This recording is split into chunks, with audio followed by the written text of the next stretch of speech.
Dia 1º de maio é o Dia do Trabalhador. Mas você já se perguntou por que o dia 1º de maio é o Dia do Trabalhador? Hein?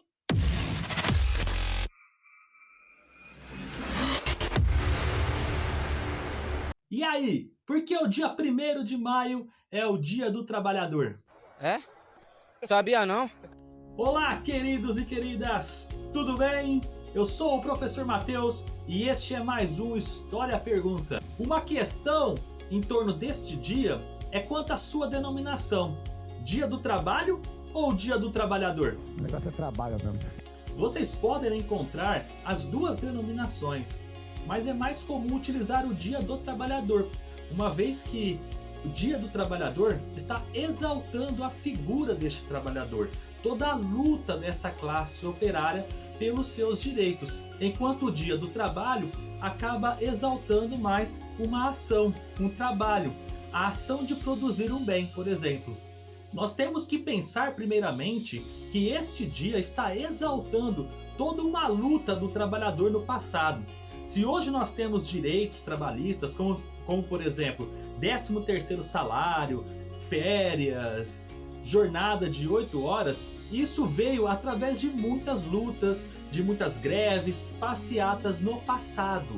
Os trabalhadores tiveram que lutar muito, principalmente no século XIX, para conquistar esses direitos. A ideia de tornar esse dia feriado surgiu no segundo Congresso Operário Socialista, chamado de Segunda Internacional, que ocorreu na cidade de Paris em 1889. Essa ideia surgiu após, em 1886, intensas manifestações, greves, passeatas e conflitos ocorrerem nos Estados Unidos. Em diversas cidades dos Estados Unidos ocorreram essas manifestações, como por exemplo Nova York e Detroit. Mas foi em Chicago que essa situação ganhou uma proporção muito maior. Naquela ocasião, vários trabalhadores foram presos, alguns foram mortos e outros tantos feridos em um evento que ficou conhecido como Haymarket. Essas manifestações elas começaram no dia 1º de maio e se estenderam até o dia 4 de maio. Os trabalhadores lutavam pela redução da jornada de trabalho. Essa jornada poderia durar até 16 horas diárias e eles estavam lutando pela redução para 8 horas diárias. Nos Estados Unidos, essa data é comemorada na primeira segunda-feira de setembro e é chamada de Labor Day.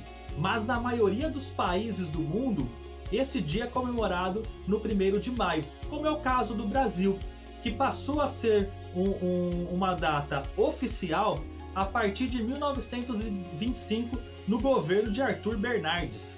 Mas foi no governo de Getúlio Vargas que essa data ganhou notoriedade.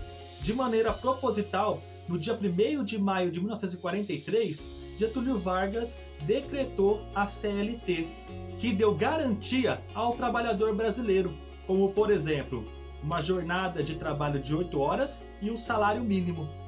Na Suécia, esse dia passou a ser comemorado a partir de 1890. Em Portugal, em 1974. Mas não são todos os países que comemoram esse dia. Existem alguns países do mundo que não têm esse dia como um dia de comemoração ao trabalhador, como é o caso, por exemplo, da Arábia Saudita. Por fim, esse dia se faz muito importante porque é um momento de reflexão sobre o passado, sobre toda a luta que os trabalhadores tiveram que fazer, todas as greves, passeatas, todas as forças desprendidas para que eles conseguissem obter os direitos que lhe eram necessários para uma vida digna. Se nós hoje temos vários direitos garantidos em lei, essas leis não vieram de graça, elas vieram graças à luta de vários trabalhadores na história, vários trabalhadores que muitas vezes tiveram que dar a vida por uma causa. É isso, pessoal, espero que vocês tenham gostado, fiquem com Deus e até a próxima!